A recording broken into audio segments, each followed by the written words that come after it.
Hello there, you wonderful person. I am Gareth Mason, and a couple of days ago, my wife and I we were watching a movie about the end of the world, alien invasion and stuff.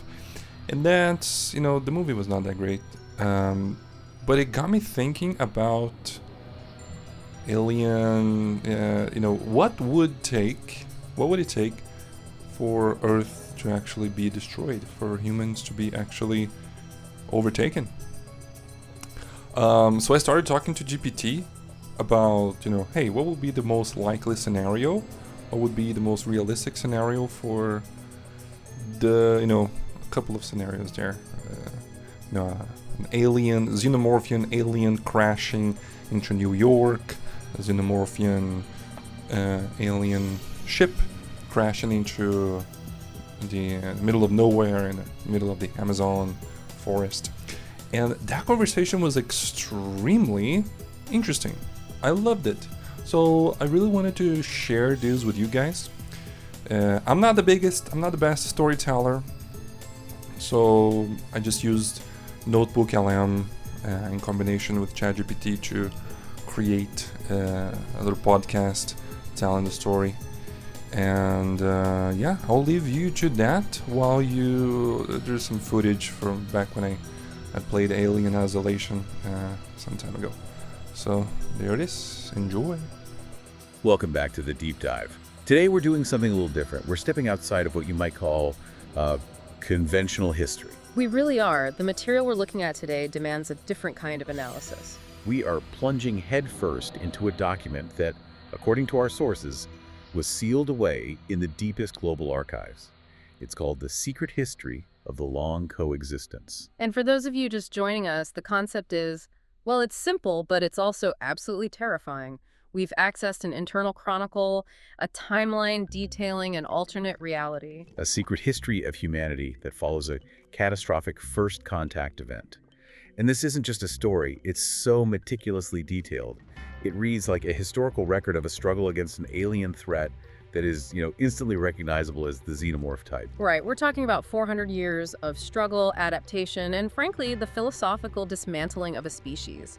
All of it following the crash of an alien vessel on Earth. It's so internally consistent, the way it details not just the battles, but the global political and economic fallout, that treating it as just fiction feels inadequate. It does. So we're committed to analyzing this not as sci-fi, but as a genuine historical record. A look at a reality we either narrowly avoided or, and this is the unsettling thought, one that we might still be living in just without knowing it. So our mission today is heavy. It is. The core question isn't really how humanity survived the xenomorphs, because according to this chronicle, they do survive. The real question is, what did humanity become in the process? And what was the role of the queen, the central intelligence of this hive? Was she just an enemy?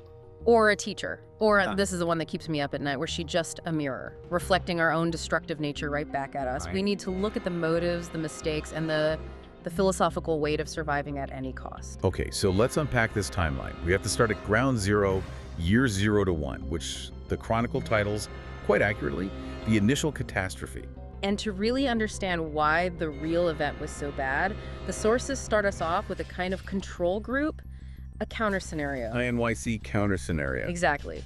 What would have happened if the ship crashed in Midtown Manhattan? And it shows just how swift, brutal, and predictable our response would have been. So in a city, it would have been visible, containable. Containable, yes, but at a horrific price. In that scenario, you get a massive explosion, total confusion. Everyone thinks it's a terrorist attack, a missile, something familiar. But the critical detail is that the alien biology, the eggs, and the facehuggers, they're incredibly resilient. They survive the crash inside the ship's wreckage. And in a dense urban setting, the timeline just accelerates brutally. By the 1 hour mark, you've got first responders flooding the zone. They're going into rubble, into subway tunnels, basements. All the dark, enclosed spaces where these things have the advantage. The infections start immediately, and this is where the Chronicle flags the huge mistake. Transporting the wounded. Right, they look like explosion victims, they're in shock, maybe have some internal trauma, but they seem stable, so you pull them out and send them to a dozen different hospitals across the city. They're not victims, they're biological time bombs. And the medical system becomes the distribution network. You've just compromised the entire city's emergency infrastructure without even knowing it. And then, hour 3 to 6. That's when the first chest bursters emerge. Not in one place, but all over the city. In ERs, in ICU wards, in ambulances. The crisis goes from a localized incident to an existential emergency in minutes. You'd have footage leaking instantly. Instantly. Despite any government attempt to lock down the internet. You've got one creature in the vents of a major hospital, another one killed in a lab, dissolving half the room with acid blood. So the government response in this scenario has to be absolute. It is. Total lockdown, bridges destroyed, naval blockade. The analysis says the debate over options would be agonizingly brief. Tactical nukes, incendiary bombing, you sacrifice Manhattan to save the world. Burning the board to win the game. That's the key takeaway. Humanity, faced with that choice, would sacrifice its own crown jewel. It's a grim calculus, but it's predictable. The crisis would be over in weeks, Manhattan gone, but the world intact. And that brutal logic is what we need to understand the actual event. Which brings us, horrifyingly, to the true history in the Chronicle, the Amazon crash. And the source says right from the start, this is much worse. So much worse, and not because of population density, but because of the opposite. Detection. There isn't any. Zero. The crash site is deep rainforest, dense canopy, days from any human settlement. From orbit, it looks like a meteor strike or maybe an illegal mining blast. It's a low-priority environmental event. No first responders, no perimeter, no cameras. And the environment itself becomes the enemy. In hour 3 to 6, the facehuggers don't find people. They find jaguars, monkeys, tapirs. So you get non-human variants from day one. Exactly. Smaller, faster, perfectly camouflaged variants that can move through the canopy in total silence. There are no screams, no alarms, just the normal rustling of leaves. While the hive is already beginning. In complete silence. By hour 12, the first drones are mature. They start building with resin, but they integrate it into the trees, the root systems. From the outside, it doesn't look alien. It looks like a fungal bloom. Organic camouflage. So by the end of day one, the hive is established, hundreds of creatures are active, and human awareness is Still at absolute zero. Humanity lost the war in the first 24 hours and didn't even know the first shot had been fired. Which brings us to week 1, the Amazon incubator period. This is where the bureaucratic paralysis really costs us. It's a nightmare, because the first reliable sign on day 2 isn't something you see, it's something you don't hear. The forest goes quiet. Total silence. A research team flying over the area noted it in their logs. The cacophony of the jungle just stopped. Birds, insects, predators, all gone. It looked like a chemical spill, a low-priority environmental problem. The Xenomorphs were literally nesting inside our own denial. And by day 3, the queen is in control. Yes. The growth stops being chaotic and becomes strategic. The hive is being optimized. Nests are built along rivers for easy access to biomass. The forest isn't being destroyed. The Chronicle says it's being curated. That implies an intelligence far beyond a simple animal. It's strategic. She's managing resources for the long term. And then, day 4 to 6, you get the first human contact. Small groups of loggers, poachers, even uncontacted tribes, they just vanish. And the authorities assume it's, what, crime? Criminal violence. Territorial disputes between illegal groups. They find equipment dissolved by acid, but without bodies, the official report suggests some new kind of cartel weapon. An unknown organism is mentioned, but dismissed. That delay. That delay is everything. Because while they spend 3 days debating which criminal faction is responsible, the hive is expanding exponentially. So by day 7, when they finally realize something is deeply wrong, It's too late. The no-go zone is already tens of kilometers wide. There are thousands of xenomorphs, multiple specialized morphs, and a fully defended queen's nest. Containment was never really on the table. Okay, so let's shift to the political analyst perspective for the next few weeks, because this is where the rest of the world is forced to react. Right. Week 2 is when denial finally cracks at an international level. A few survivors, loggers, or traders finally make it out, and they have footage. The first video of a chest burster. Shaky, horrifying, but undeniable proof. So the military moves in, establishes a quarantine, but they have no idea what they're fighting. The border isn't a line on a map, it's a living, expanding organism. And our conventional tactics are useless. Worse than useless. Flamethrowers just give away your position. The acid blood disables any vehicle you send in. The canopy blocks all satellite and drone surveillance. By the end of week 2, a commander admits in a leaked memo, we don't control the ground. The Xenomorphs are just mapping our positions. They're learning, and in week 3, they use that knowledge. The Chronicle calls this the river's fall. They use the river systems to expand. Rapidly, silently, Yeah. across national borders, remote villages just disappear overnight. No distress calls, just silence. And then we get a body. Finally, a military patrol manages to recover a corpse at incredible cost. It's flown to a secure lab. 48 hours later, there's an emergency UN session. The phrase non-terrestrial organism is used publicly for the first time. And global panic begins. Stock markets crash, shipping grinds to a halt, which leads directly to the terrible dilemma of day 20. The world leaders are presented with 3 options. 1. Burn the entire rainforest. Total ecocide. 2. Selective nuclear strikes, which are unreliable and guarantee massive fallout. Or 3. Abandon the continent. Just write it off. Every option is a civilization-breaking choice. And while they're debating, week 4 makes the decision for them. The creatures adapt. In terrifying ways, coordinated ambushes, luring tactics, using recordings of human distress calls. They start specifically targeting command units. This isn't animal behavior anymore. This is strategic predation. It's war. And the final realization comes when they see a small, abandoned river town. The Xenomorphs aren't just passing through. They're on the rooftops. They're occupying it. They don't need cities, but they can take them. That's the quote from the logs. That's a moment the world understood. The Xenomorphs didn't need to win a war. They just needed to spread quietly and force humanity to tear itself apart. Which is exactly what happens in the next phase. Yeah. Months 2 through 12. The War of Self-Destruction. Yeah. Month 2 is titled The Burn.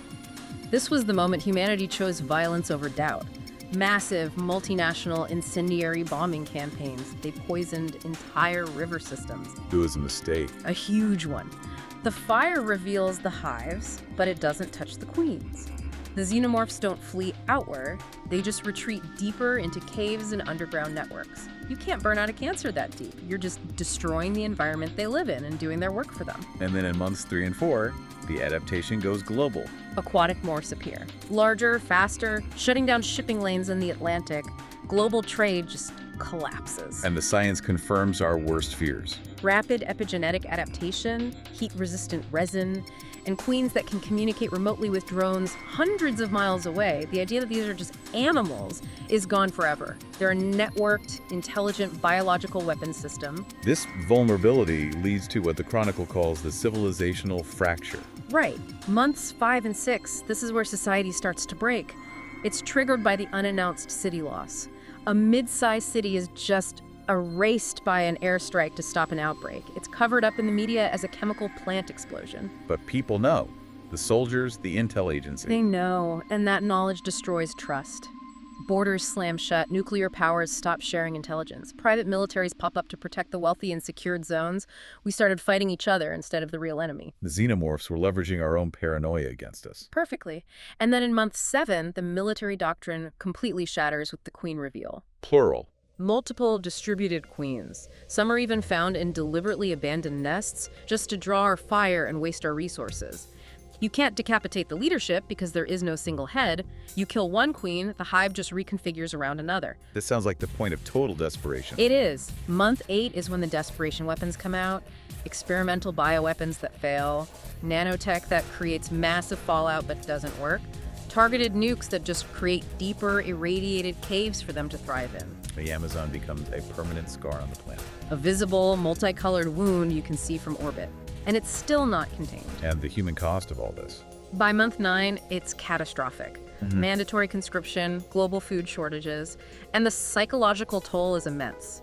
The Chronicle says this is when the term predatory extinction anxiety was coined. The fear of being prey. The realization that we are no longer at the top of the food chain, that we are just biomass for a superior adapting system, it leads to the societal collapse of will. But then in month 10, a breakthrough. A real win, finally. And it's not a weapon, it's an observation. Analysts discover the Xenomorphs have one critical weakness: long-term extreme cold. So we create an artificial winter. The biggest, most expensive geoengineering project in human history. Cryogenic denial zones. And it works. The spread finally halts, the hives go dormant. A victory. A victory that leads directly to the terrible agreement in month 11. The Amazon is permanently sacrificed. It's declared a frozen, burned, irradiated exclusion zone, patrolled from orbit forever. The planet is smaller now. So by the end of year 1, humanity has survived. Barely. Tens of millions are dead, an entire ecosystem is gone. But we contained them, we didn't defeat them, we only won because we were willing to destroy our own world to deny them hosts. That's a horrifying victory. It's not a victory, it's a mutual ruin. And this sets the stage for the next 20 years, the strategic pause. The war is over, but the consequences are just beginning. Years 2 and 3, the SCAR era. The Amazon is gone as a climate regulator. You have mass migrations, droughts, food shortages. And the term sacrifice zone is now in children's textbooks. It's the price of survival. There's also this dangerous psychological fallout, right? This idea that we survived once, we can do it again. Which is really just a belief in our own capacity for self-destruction. It's an arrogant, dangerous mindset. And it leads to years 4 and 5, the watchful world. Right. Humanity reorganizes itself around detection. Constant biosatellite scanning, thermal mapping, AI trained not just to see presence, but to detect absence. The sudden silence of a forest. Privacy becomes a quaint historical concept. Completely. The global surveillance grid, built to track aliens, is now a permanent part of human life. At the same time, you get this black market biotech boom. Using alien principles. Adaptive architecture, self-healing polymers, it's all based on alien biology. The unspoken question is, what are we becoming by studying them so closely? That leads to the most chilling part of this period, the moral collapse in years 6 and 7. This is key. The lessons learned fighting the aliens, preemptive sterilization, automated kill zones, are immediately turned on other humans. Insurgencies, populations deemed risk vectors. So we created a new kind of social divide. The secured zones and the unsecured zones. If you live in an unsecured zone, you know you're expendable. You are the firebreak. It's humanity proving that the survival of the powerful outranks any sense of morality. The world looks stable on the surface, but it's rotten underneath. Exactly. And then in year 11, the fear returns. A signal. From the Amazonian exclusion zone. Deep beneath the ice, sensors pick up rhythmic, thermal, and metabolic pulses. The analyst report is just 3 words. She's breathing. And this is a different queen. She learned from the first war. She learned that we react to overt devastation, so she doesn't expand, she stays silent. She experiments with masking her heat signatures, mimicking geological noise. She's studying us. She's a strategic predator now. Which she proves in year 14 with the first false positive. A sensor anomaly, maybe real, maybe faked by her, triggers a full sterilization response. We glass an entire valley with orbital lasers. And there was nothing there. Nothing. And the question ripples through command, what if she wants us to burn ourselves out? She's tricking us into wasting our resources, our resolve. Then in year 15, the adaptive strike. This is a masterpiece of psychological warfare. A remote research station thousands of kilometers away goes dark. When the team goes in, there's no resin, no acid, just a single dead alien egg deliberately split open. A message. The message is, I can reach you anywhere, anytime, and you won't see me coming. I have learned restraint. This must have caused a total crisis in leadership. A huge one. The society fractures. You have the eradicators who want to glass the whole continent, and then you have the rise of the integration theorists. Who argue for communication. They say, she's adapting to us, so maybe we can find a stable balance. They're called traitors, but secretly, governments are funding them because they're desperate for a way out of this eternal, unwinnable war. And that desperation goes into overdrive in year 18? Because she sends another signal. But it's not an attack, it's a broadcast. Synchronized biological pulses detected from deep under the ice in Antarctica, from the bottom of the Marianas Trench. She's not alone. She's not multiplying, she is calling to others like her. Our little war was just the preliminary round. The universe is full of them. And we can't survive another burn. The planet won't take it. So in year 19, they do the unthinkable. They try diplomacy, they send a deep Earth probe with non-hostile biological markers, trying to communicate in the most basic, primal way. What's the message? The desperate plea is, this planet is not worth it, we're too much trouble to consume. And what's her response? In year 20, the probe reaches the hive. Total silence for 19 minutes. Then a single, terrifyingly clear message is pulsed back. Translated, it says, you burn what you fear, we wait, we adapt. The long cycle continues. It wasn't a negotiation, it was a statement of fact. We are now just a known part of a terrifying cosmic cycle. which leads us into the next 100 years, the long coexistence. An era defined not by war, but by a chilling 100-year stalemate. Yes. Years 21 to 30 are the age of restraint. Humanity learns the most unnatural strategy in its history. Do nothing, don't act, don't expand. The new doctrine is avoid triggering adaptation, and the great social taboo becomes do not wake the queen. And this restraint leads to the biological turn. In years 31 to 45, the alien influence is fully internalized. What was black market science is now mainstream. Adaptive architecture, self-healing polymers. We're building our world using her principles. Leading gets into our medicine. Enhanced immune responses, rapid clotting agents, but there's this deep societal fear. If we adapt too much, if we become too resilient, will we just become a more attractive host? This tension creates a philosophical split, the fracture of meaning. Right. Around year 50, society is divided into two camps, the wardens and the stewards. The wardens are the descendants of the military hardliners. They enforce the surveillance state, maintain the exclusion zones. For them, the queen's silence is proof their strategy of total vigilance is working. And the stewards believe in coexistence. They think the queen is a natural force, waiting for humanity to mature. They focus on ecological restoration, while giving a healthy planet as a less appealing target. The queen even becomes a religious figure, a demon for some, a kind of planetary regulator for others. This debate is put to the test by the incident of year 74. A private consortium, backed by warden types, tries to sneak in and get a tissue sample from the edge of the exclusion zone. A huge mistake. A fatal one. The site seals itself in 11 seconds. Self-healing resin just closes over them. No impact, no pursuit, just containment. And another message. Burned into the resin in a universal mathematical code. Do not dig where you are tolerated. Tolerated. Not ignored, not defeated, tolerated. That's a profound shift in status for humanity. It's everything, and it leads to the crucial realization between years 80 and 100. Analysts studying her deep space broadcasts figure it out. She isn't waiting to attack us, she's anchoring. What does that mean, anchoring? She's broadcasting a constant low-level signal of her presence out into the galaxy, and the conclusion is stunning. She is actively warning other xenomorph hives away from Earth. She's not our jailer, she's our warden, our guard. She has claimed this territory. Because we survived the initial test, the planet is now marked as contested, actively defended by an incumbent apex system. We are no longer easy prey. So her deterrence is what keeps us safe. It's proven by the end of the century. We detect other deep space signals heading our way. They slow down, read her signal, and they turn back. The final entry in the archive for that year is just 2 words. Deterrence successful. Hers, not ours. We survived by being tolerated by the very thing we thought was going to destroy us. So that brings us to the final act of this incredible 400-year history, the philosophical end. This is where the story moves into deep time.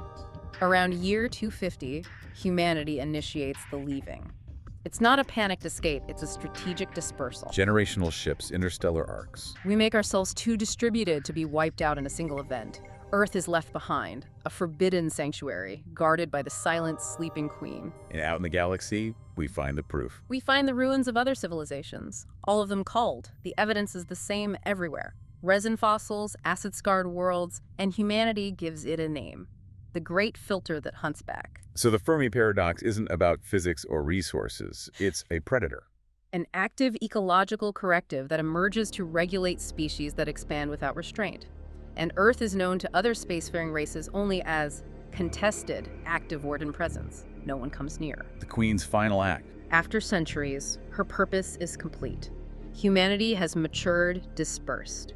She moves one last time deep into the planet's core and deliberately fossilizes the entire hive. The living deterrent becomes a monument. Her silence is the signal that the test is over. So the last debate humanity has is about what she actually was. Enemy, executioner, protector, mirror. It's a debate that never ends. But the consensus, the single line that defines the entire struggle is, she taught us that survival is not dominance, it is restraint learned too late. Humanity didn't win by killing the monster. We won by learning not to become one ourselves. We passed the test by accepting permanent constraint. It's shocking to trace that entire arc, to see how a single crash in a jungle leads not to our extinction, but to a complete philosophical reinvention of our species. I mean, the ultimate takeaway is that the Xenomorphs lost, not because we were tougher, but because we were willing to destroy our own world to deny them a foothold. And then, Crucially, we learned to restrain that same impulse. We were measured, and we just barely passed. So the final thought for you as you process this history is this. The queen is silent now, fossilized. The immediate cycle is broken. But for humanity, after proving that survival outranks mercy, the question has to be asked. Was that restraint truly learned, or was it just postponed until the threat was gone? The queen might be a monument now, but the vigilance we learned has to be eternal. What happens when we finally stop listening to the silence of that sealed hive? That's the real legacy. The struggle was never against the alien, it was against the reflection we saw in its eyes.